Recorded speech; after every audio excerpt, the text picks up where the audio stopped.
Mato Grosso do Sul ele está entre acho que os 5 maiores produtores de soja do Brasil. A produção aqui, basicamente, 80% ou até mais é a produção de soja e milho.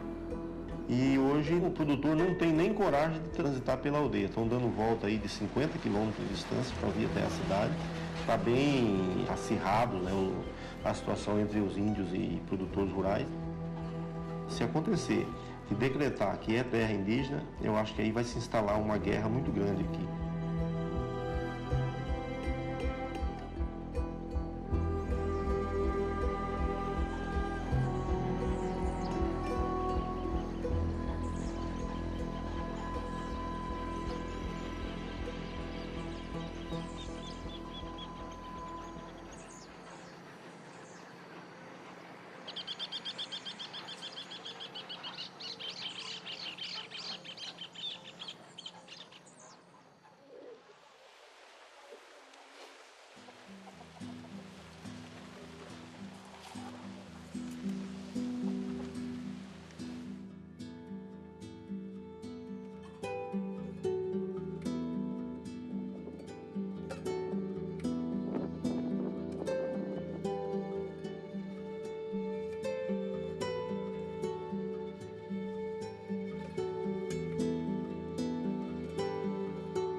Sem terra ninguém vive. A terra é a mãe da gente. Mãe e o pai. Dá feijão, dá mandioca, dá batata, dá arroz. Agora em cima do dinheiro, em cima do boi, a gente não planta nada.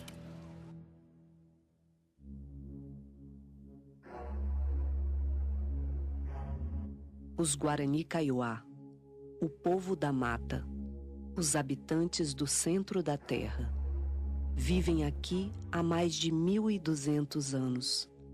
Acreditam ser destinados a cuidar da terra, considerada uma extensão de seus próprios corpos. Pela terra, ou tecorrá, eles dão tudo, até a vida.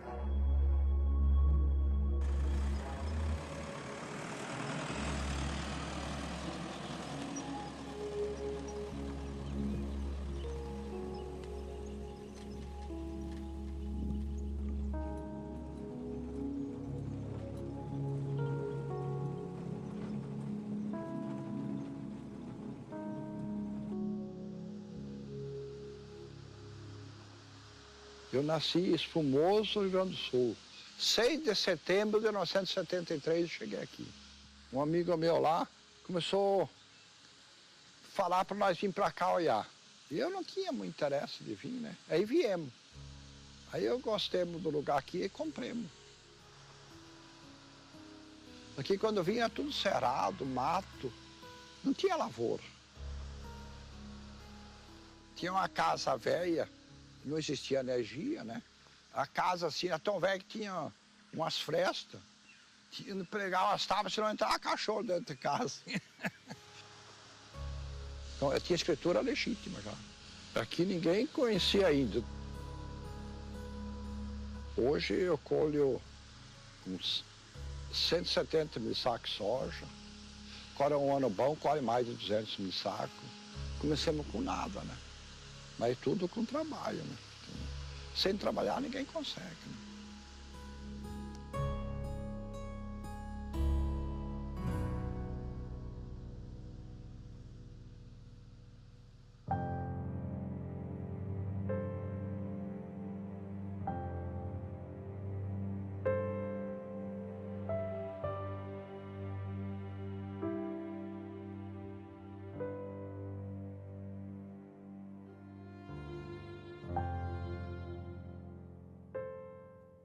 Nós estamos sofrendo, esperando, quase 20 anos já. Nós nascemos aqui no Guirarocá.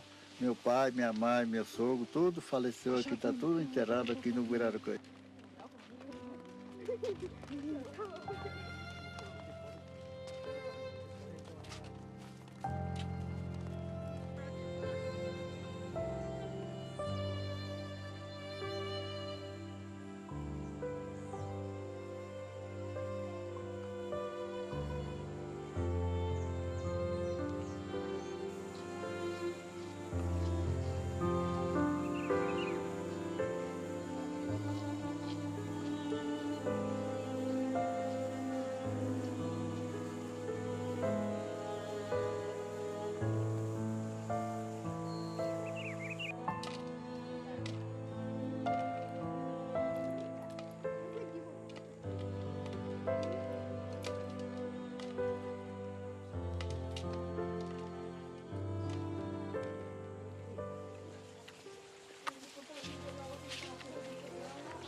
O segurança daqui do fazendeiro, ele não quer que mais traz a água. O pistoleiro deu tiro em cima da mulher, em cima de tudo nós, por causa da água, não quer que pega nenhum.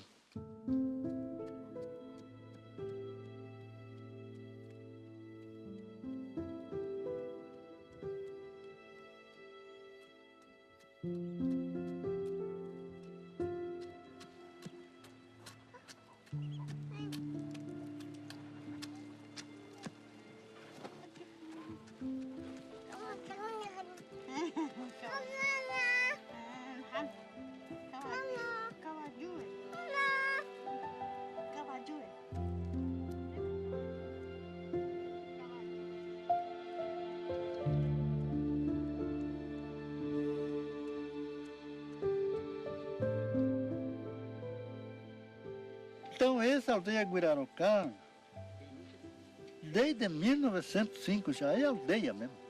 Em 1932 chegou aqui a guerra. Aí o fazendeiro veio. Primeiro chegou aí Irso Garvão. Esse Irso Garvão falou, chegou um dia de mais ou menos meio-dia por aí, porque naquela época nós tudo mato. Chegou e falou, olha, eu comprei aqui 7.000 alqueires. Se você não quer trabalhar, se não sou que a morada, eu não vou dar mais. Porque essa é a minha fazenda, vou criar o boi. Aí quando foi de tarde para 8, 9 horas mais ou menos, à noite, ele deu tiro até meia-noite passada. Mataram 3 mulheres e um foi na perna, pegou munição e quebrou. E nós corremos tudo. Entramos embaixo do coxo, do xixa. Desde aquele tempo já não deixa mais entrar no Guirarocá mais.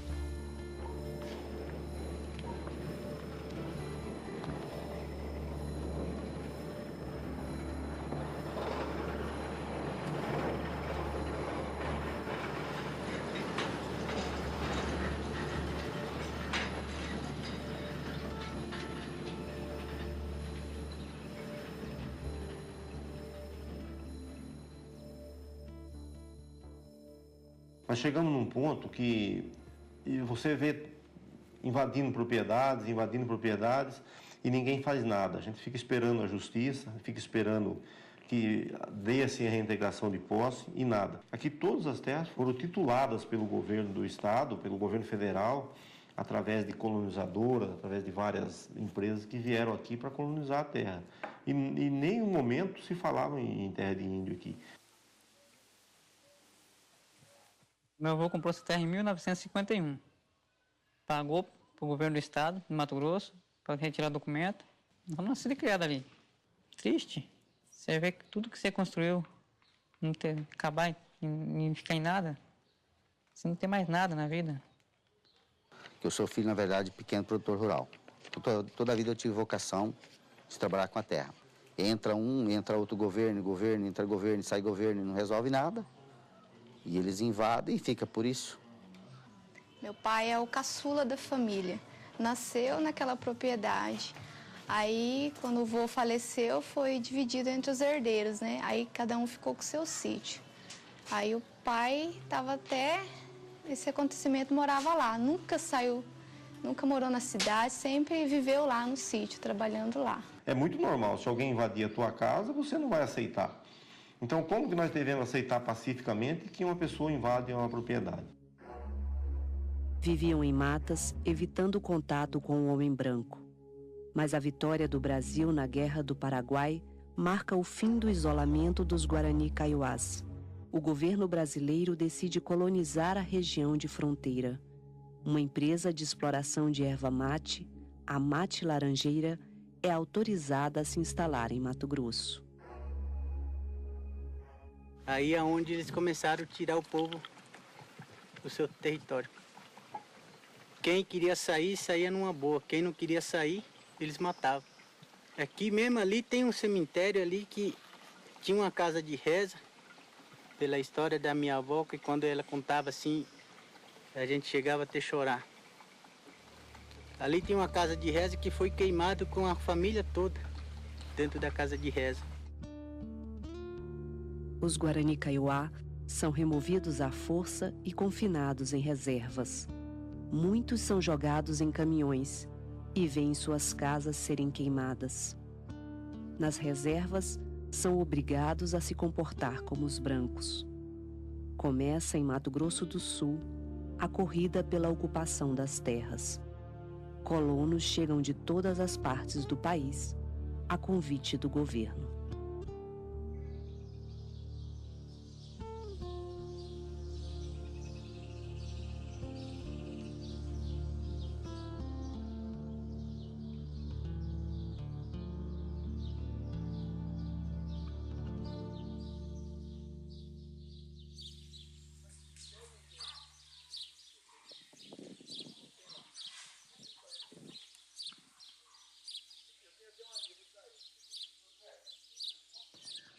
Bom, eu nasci na Bahia em 1940 e com 4 anos de idade mudei para o interior do estado de São Paulo.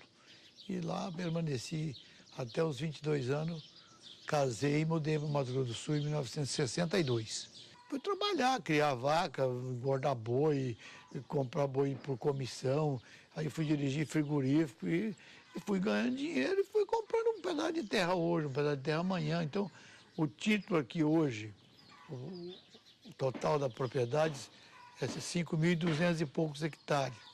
Eu acho que aqui deve ter, em escritura, aproximadamente umas 60, 70 propriedades de 5 alqueires, 10 alqueires, 20 alqueires, 50 alqueires. Isso aqui, quando nós chegamos aqui, como meu pai comprava muita propriedade e vendia, às vezes a gente abria as propriedades.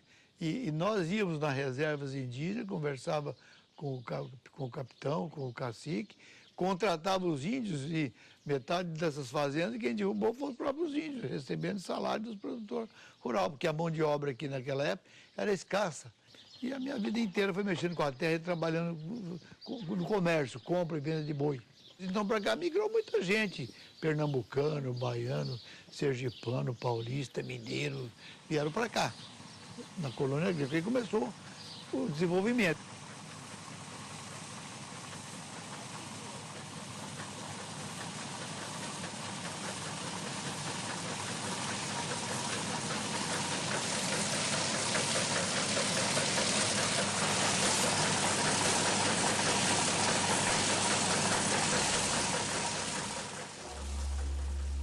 No auge do regime militar, os indígenas são considerados um empecilho ao progresso. Os mais insubordinados são levados para presídios, onde são submetidos a trabalhos forçados e sofrem tortura. Alguns nunca voltam da prisão. Começa no Centro-Oeste o plantio da soja em larga escala.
que tinha muito recurso para nós. Tinha esse mato aqui, esse Guiaraucá dentro, tinha muito remédio no mato, tinha mel de Europa, tinha muita caça, tinha muito uma fartura para nós. Tinha muita peixe, tinha muita coisa, recurso. No campo mesma coisa também, mas depois que vem derrubou tudo, deixou limpo, hoje tem soja, isso milho, e para nós, e nós, o que nós estamos vivendo? Nós estamos olhando aí com a língua seca. Eles falam que coloca a comida na mesa dos indígenas, na mesa da população. Não. A soja não vem na mesa da população. O milho não vem na mesa da população. Então o que a gente precisa? A gente quer que se eles falassem que a comida vem para a mesa da população, acho que aqui você podia ver arroz, feijão, agora óleo, que são tudo importado para outro país. Então para nós não serve isso. Que nem aqui. Que tem esse canavial aqui, né? Tem córrego ali embaixo. Talvez ele passe veneno ali. E quando cai a chuva e a água desce ali. E como é que nós vamos beber essa água?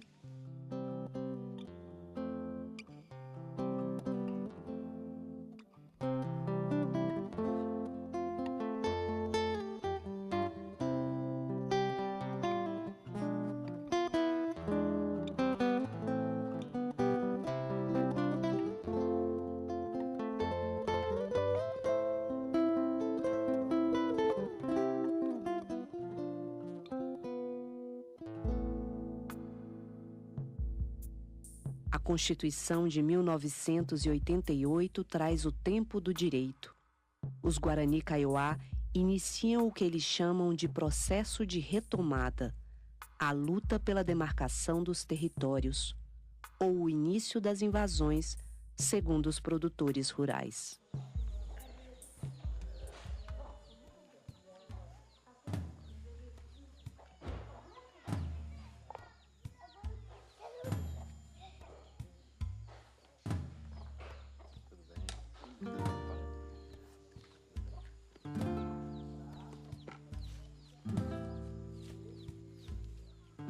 A Fazenda Barra Bonita foi invadida. Naquela época, a Polícia Federal presenciou a invasão e falava à Polícia Federal que ela estava lá para manter a ordem e não podia haver o conflito. E nós estamos sem propriedade já há mais de 5 anos.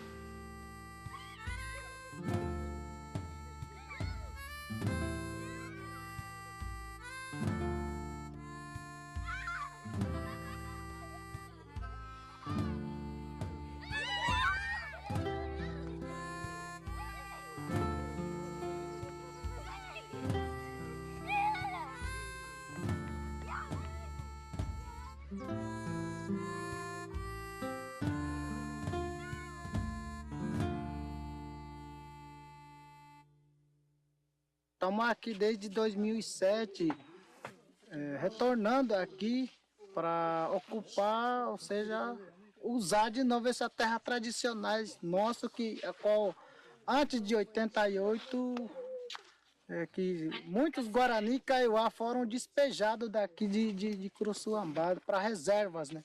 Em Juti, nós temos uma invasão na Fazenda Taquara que já está com 20 anos e não se resolve até hoje, é briga constante. E a partir dali eles invadiram parte de uma propriedade, querem mais, e é sempre gerando conflito. Eu estou com as minhas mãos cheias de casa, uma propriedade rural, fazendo uma cerca, se eu não sei se amanhã vai ser minha ou não, eu derramando o meu suor, eu deixando de estudar para mim saber se amanhã vai ser minha ou não. Que país que é esse sem lei? E se eu querer tomar justiça com as próprias mãos, eu sou considerado um bandido, um assassino? O que está virando aqui é uma guerra, né? E dentro disso, com certeza pode acontecer a morte, porque se você for ir defender o seu patrimônio, ou os indígenas vão ir invadir uma propriedade, se acontece o conflito, com certeza deve acontecer extremos uma hora da pessoa querer ou matar ou morrer, né? A gente ouve relatos de produtores aqui que choram, produtores choram aqui dizendo, não, eu lutei, trabalhei para ganhar, agora eu vou perder? Não, eu não posso perder a minha propriedade. Atacaram as comunidades, queimaram várias casas, mais de 17 casas, né? Que hoje só tem barraco porque queimaram todas as casinhas de cada família, né? Inclusive queimaram alguns documentos pessoais, roupas, comida, tudo queimaram no ataque que houve violentamente no começo de janeiro de 2016, né? Quem comandou esse ataque? São os próprios fazendeiros, sindicato dos fazendeiros, são os políticos locais. Ele andava motos, uma carro da caminhonete Hilux branca, andava também trator, cheio de pessoal, tá tudo armado, tava na mão, né? Ele tá querendo, se achar um pessoal, vão matar mesmo. Se criança se achar, vão matar mesmo. Se é um idoso, vão achar, vão matar, porque o patrão deixou.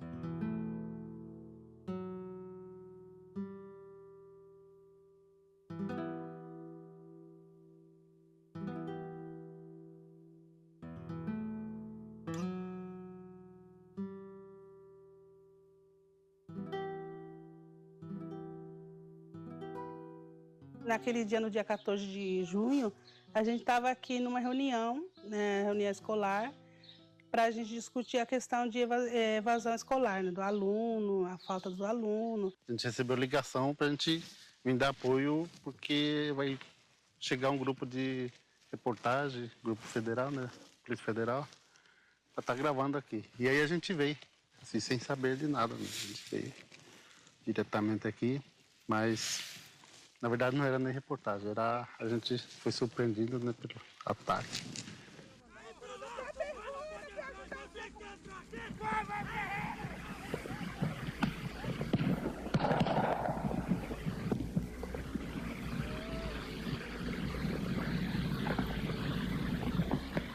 Por aqui entraram a média de 100 caminhonetas e por ali a média de 50 caminhonetas. Então foi a caminhonete e a maioria da caminhonete, os pessoal que estava na carroceria veio tudo armado. Aí já vem uma caminhoneta branca, já vem com 2 pistoleiros em cima. Aí já vinha tirando em mim, pra matar. Aí quando eu assim me abaixei para passar a cerca, né?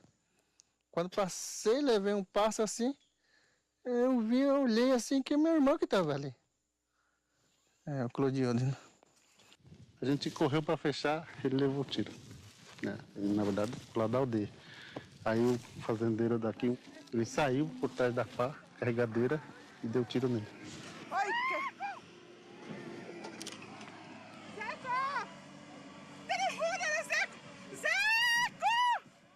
Aí ele caiu e se levantou de novo.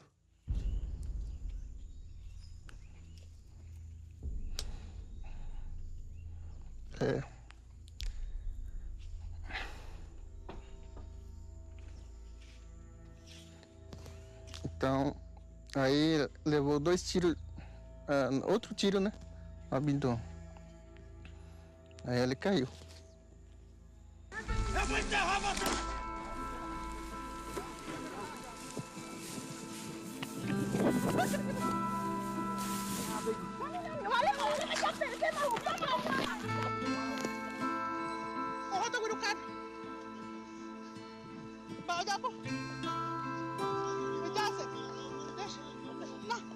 Não vai não. Agora a gente não vai não. Agora a gente não.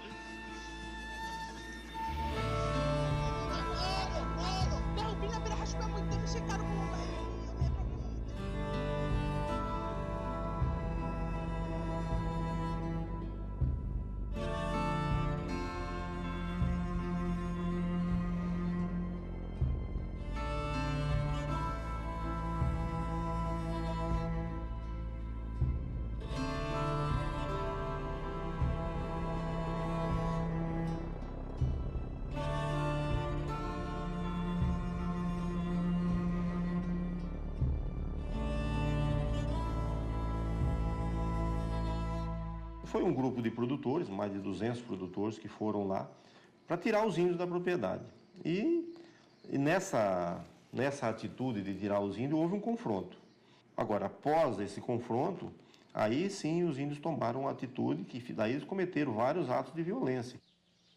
E invadiram as propriedades, puseram fogo nas casas, você tem os vídeos para levar, puseram fogo nas casas, mataram as vacas de leite, mataram os carneiros, queimaram um caminhão, queimaram uma colhedeira, tomaram a viatura dos policiais de Carapó, bateram nos policiais de Carapó.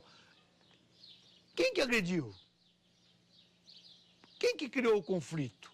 Se a vida inteira está em harmonia, eles morando na reserva e os produtores ao lado.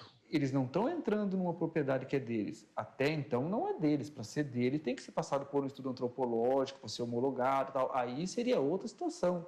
Mas até então é uma propriedade privada. Aí prenderam aqui o Mete Fogo, que é vizinho lá, prenderam o Jesus Camacho, prenderam o Tomonaga, que nem lá nesse episódio estava, prenderam o Dionei Guedin, que planta lavoura aqui na minha fazenda, uns 1.000 e poucos hectares, planta 11 mil hectares, emprega 400 mil pessoas, emprega quase 400 pessoas aqui hoje, certo, em 11 mil hectares de terra que planta. Ficou 70 e tantos dias na cadeia e nenhum julgado, eu ouvi dizer da agressão dos índios. Quando eu virei, eu me levantei assim, quando eu levei para virar assim, escutei um barulho também, assim, pegou na camiseta, assim. Parecia um besouro que tava. Mas quando eu falei, levei minha mão assim, né, embaixo da camisa, eu vi que é minha sangue, né, está saindo. O outro tiro que ia acertar em mim acertou no guri, porque o guri tava na minha frente, né? Aí acertou na barriga do guri de 12 anos. Aí o próximo tiro acertou em mim. Queimaram a média de 30 motos aqui no canto. Aí queimaram mais um pouco lá na sede, né? Aí é onde eles começaram a atacar. Atacar mesmo com a violência. Foi tiro, não era nem tiro de borracha. Não tinha alguma arma de bala de borracha, mas a maioria era bala verdadeira mesmo. Quem mais levou tiro foi o Libésio, né, que estava aqui. Ele levou um na cabeça, levou 4. Levou um no ombro, um no tórax e um na barriga. O que mais levou tiro foi ele. O Josiel, de 12 anos, levou um na barriga. O Valdir levou no tórax, né? O Jesus levou na barriga também.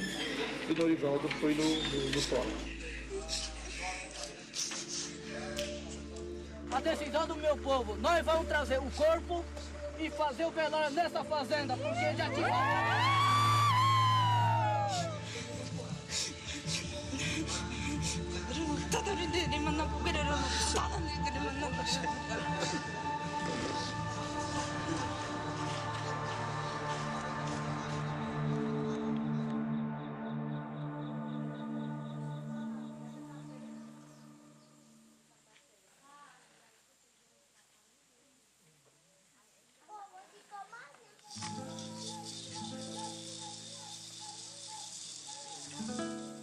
Teve o conflito lá, nós não sabíamos de nada.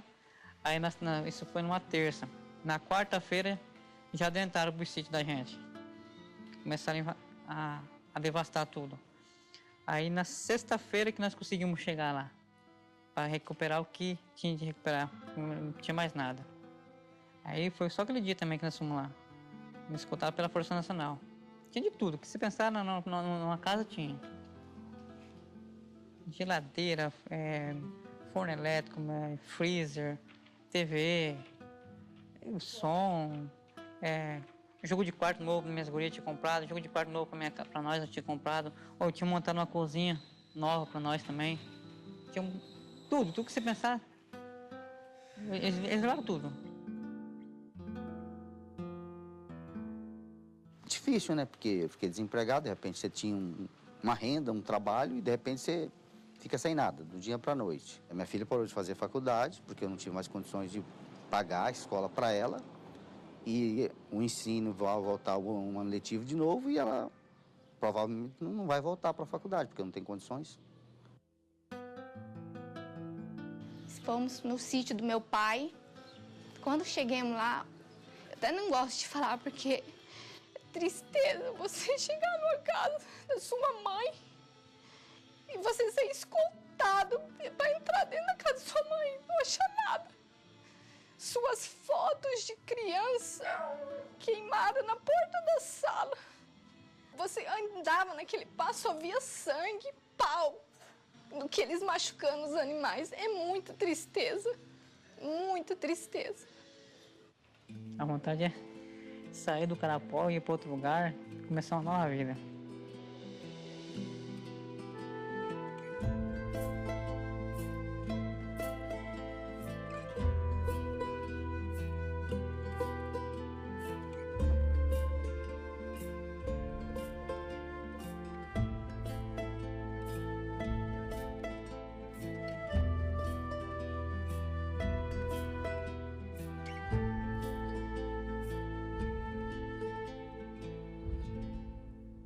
Ele conhece que esse aqui pertence para nós, né? Esse terra aqui. Então ele que faz assim, ele que retiraram de nós. Então nós voltamos aqui. Eu confio. Eu confio em Deus que vai dar tudo certo.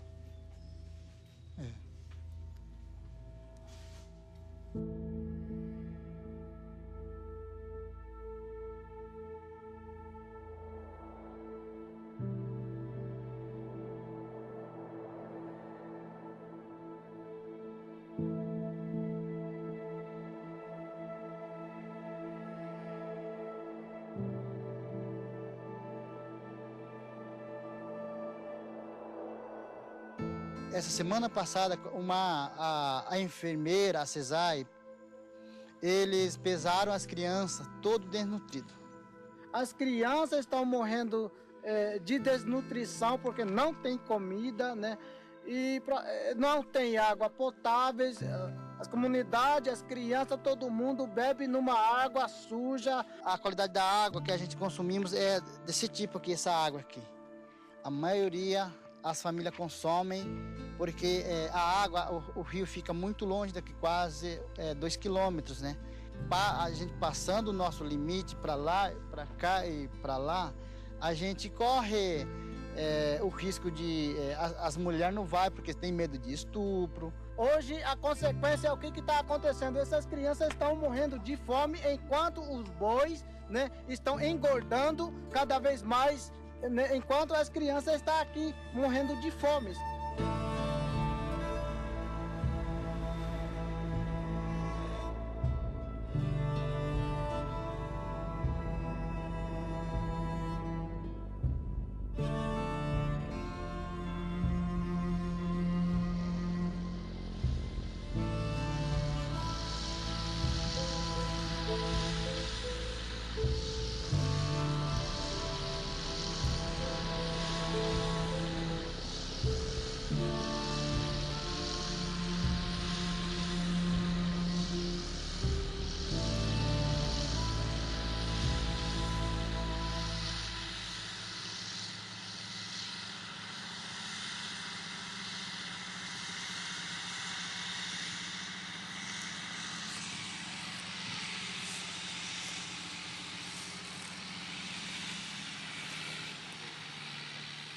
Eles ganham cesta básica, quem paga, quem trabalha, né?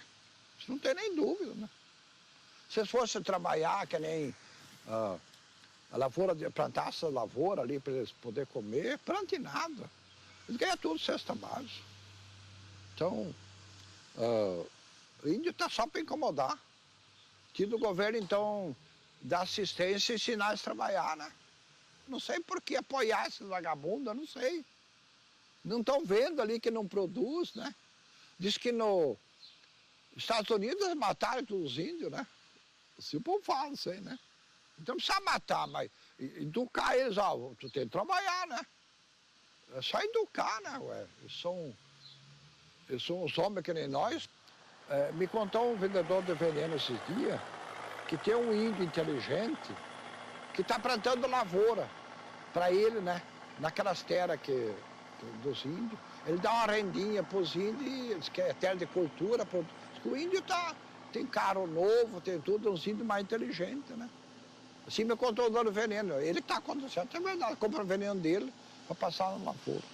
Nós aqui não temos mais isso, nós não temos mais peixe, não temos mais mato, nós não temos mais bicho.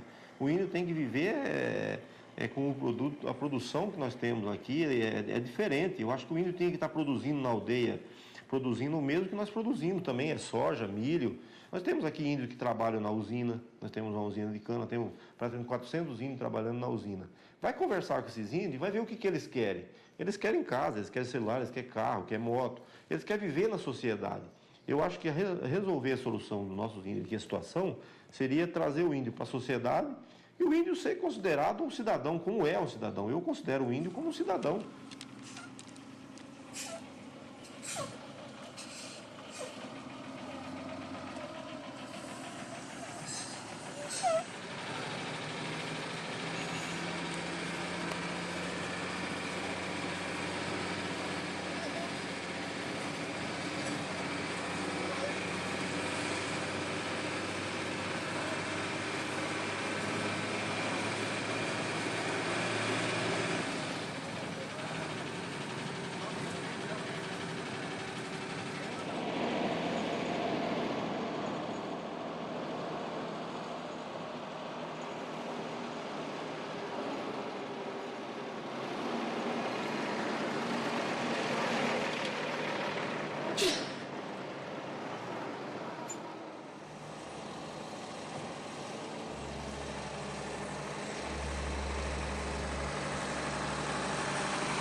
Confinados em reservas, começam a perder a identidade cultural. O índice de alcoolismo e uso de drogas não para de crescer. Sem perspectiva, muitos encontram na morte a única saída. Num período de 35 anos, mais de 1.100 guaranis kaiowás cometem suicídio. A maioria eram jovens e crianças.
Bom dia a todos. Aqui o nosso tecorraco no Miverá, o local do massacre, e onde resultou na morte do nosso irmão Clodiode. Esse menino deu a sua vida para garantir a nossa terra aqui nesse lugar. Eu não sei como que vocês, a lei pode ver isso. Um menino trabalhador, um O menino que tem futuro, deixou uma filhinha, deixou a esposa, deixou os parentes, os pais, a mãe, e está aqui. A terra é o direito do nosso povo. A terra para nós é o nosso tecorá, que significa o lugar onde se vive, onde a gente vivemos de acordo com nossa cultura, o nosso modo de vida, o Nhanderecô, que para nós tem um significado muito importante na nossa vida, para continuar sobrevivendo. Nós não atiramos a vida de ninguém, mas eles não. O que eles fazem? Tirou a vida do nosso parente. Amanhã ou depois ele vai ter a indenização por direito deles. E nós queremos a demarcação, que é o direito nosso, que está garantido na Constituição.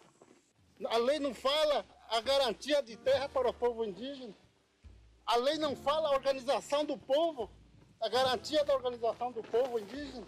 E por que não está sendo massacrado nessa situação? Nós plantamos um menino aqui, mas nasceram vários guerreiros, milhões de guerreiros, por causa desse menino.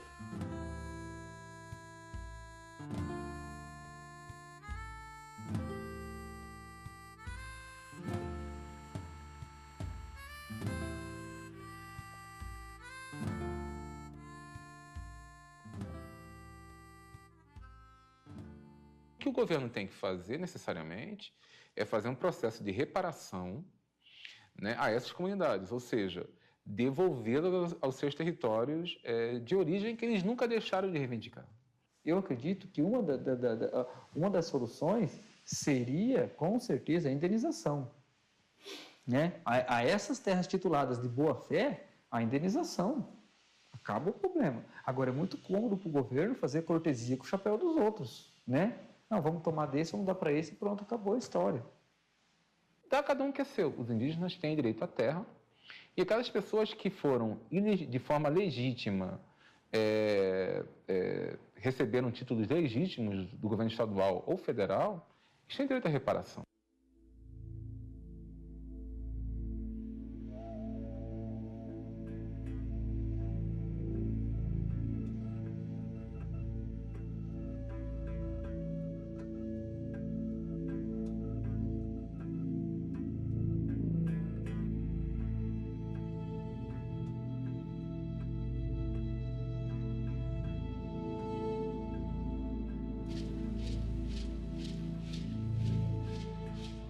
Eu fui em Brasília, né, por causa da demarcação da terra de Guiraraucá. Mas ninguém explica para mim, ninguém fala para mim, olha, o cacique, nós vamos demarcar. Ninguém resolveu para mim. Foi lá, aparece passeando. Mas eu fui, graças a Deus, deixei tudo minha história lá.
a minha esperança já está curta.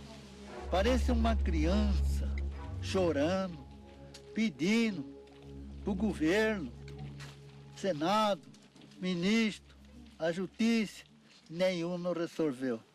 Parece que não tem autoridade, parece que não tem gente que resolve para nós.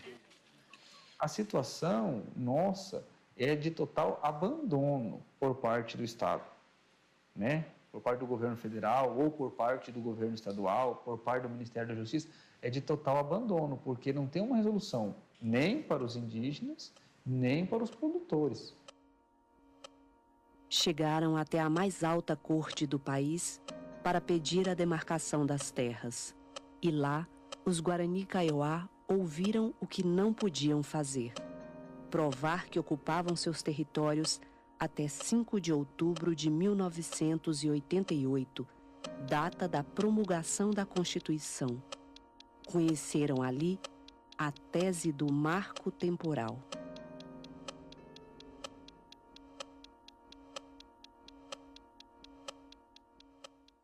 É uma tese que ela tem tudo para se consolidar de forma definitiva. E essa tese ela não resolve só o caso do Mato Grosso do Sul. A tendência é ela criar efeito para todos os problemas de demarcação de terra indígena pautada na posse pretérita existente no Brasil. E o marco temporal ele foi colocado de uma maneira muito clara. Por que que teve uma data? Né? Em 88, foi o que tinha, se tinha indígena nesta área, nesta data, ele tem direito à área. Se aqui não tinha ninguém, né, não tinha nenhum indígena nesta data, neste local, ele não era terra para ser demarcada. Em 5 de outubro, que é o marco temporal, né, de 88, tinha gente aqui? Não tinha. Mas tem que entender por que não tinha. Por que eles não estavam aqui? Não estavam aqui porque não gostaram mais daqui, não estavam aqui porque resolveram abandonar essa terra. Não foi. Não estavam aqui porque eles foram removidos. Eles sofreram um processo longo de várias décadas de violência, de remoção, de ameaça. Até que a União se dispõe a comprar uma nova terra para dar a esses indígenas, tem que voltar para as terras de origem. É o caso clássico do Guirarocá. No caso do Guirarocá, nós tivemos uma decisão relativa ao marco temporal. Foi considerado que os indígenas foram retirados, né, da área e não empreenderam as medidas jurídicas capazes de voltar. Ora, até 88, os indígenas eram tutelados.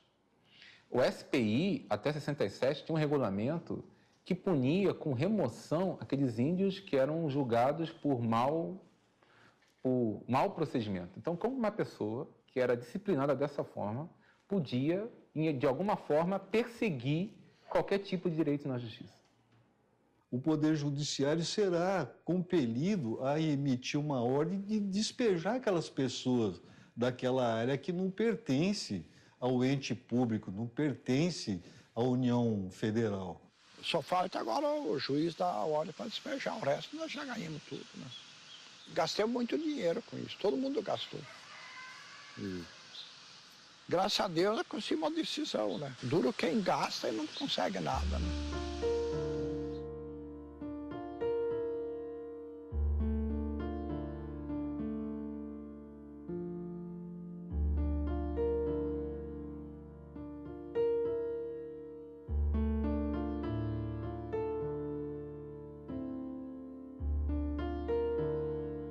Vamos lutar. Nosso direito, vamos lutar. Se não sair a demarcação, vamos lutar. Sair mesmo, nós não vamos sair, porque nós não tem para onde nós ir. Então tem que matar tudo num lugar só. Porque já morreu pai, já morreu mãe, então mata tudo.